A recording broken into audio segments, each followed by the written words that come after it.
30 anys de vies verdes.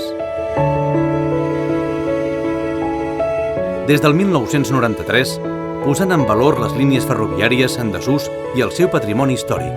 Un programa fruit d'una gran col·laboració institucional, en molts traçats, que avui són d'Adif. Una aportació important del Ministeri d'Agricultura, Pesca i Alimentació i de ministeris anteriors.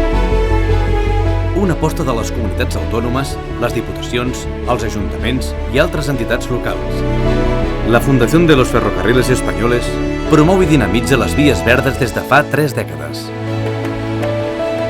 Desenvolupament local sostenible dels territoris. Oci actiu, accessible i saludable.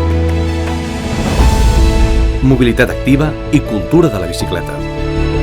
Cicloturisme, senderisme i noves formes de turisme sostenible i responsable.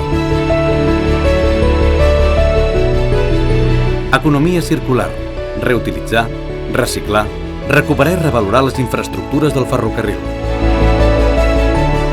En aliança amb els objectius de desenvolupament sostenible i la lluita contra el canvi climàtic. 3.300 quilòmetres, 135 itineraris, 125 estacions amb usos turístics i culturals. Viu la via.